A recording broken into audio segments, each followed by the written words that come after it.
why do so many people reach success and then fail? Well, one of the big reasons is we think success is a one-way street. So we do everything that leads up to success, but then we get there, we figure we made it, we sit back in our comfort zone, and we actually stop doing everything that made us successful. And it doesn't take long to go downhill. And I can tell you this happens because it happened to me. Reaching success, I worked hard, I pushed myself, but then I stopped because I figured, oh, I've made it. I can just sit back and relax. Reaching success, I always tried to improve and do good work, but then I stopped because I figured, hey, I'm good enough. I don't need to improve anymore. Reaching success, I always was pretty good at coming up with good ideas because I did all these simple things that lead to ideas.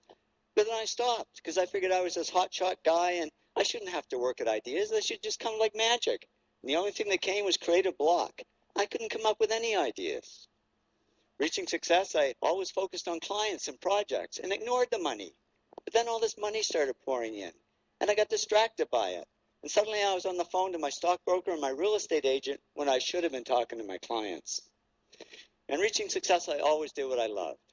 But then I got into stuff I didn't love, like management. I'm the world's worst manager, but I figured I should be doing it because I was, after all, the president of the company. Well, soon a black cloud formed over my head, and here I was, outwardly very successful, but inwardly very depressed. But I'm a guy. I knew how to fix it. Bought a fast car. It didn't help.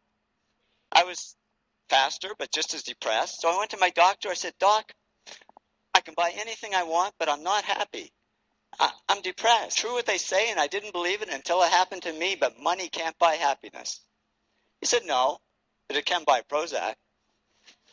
And he put me on antidepressants. And yeah, the black cloud faded a little bit, but so did all the work. Because I was just floating along. I couldn't care less if clients ever called.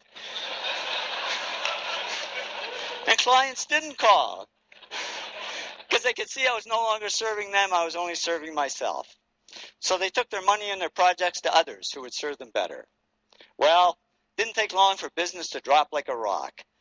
My partner and I, Tom, we had to let all our employees go. It was down to just the two of us, and we were about to go under. And that was great, because with no employees, there was nobody for me to manage. So I went back to doing the projects I loved.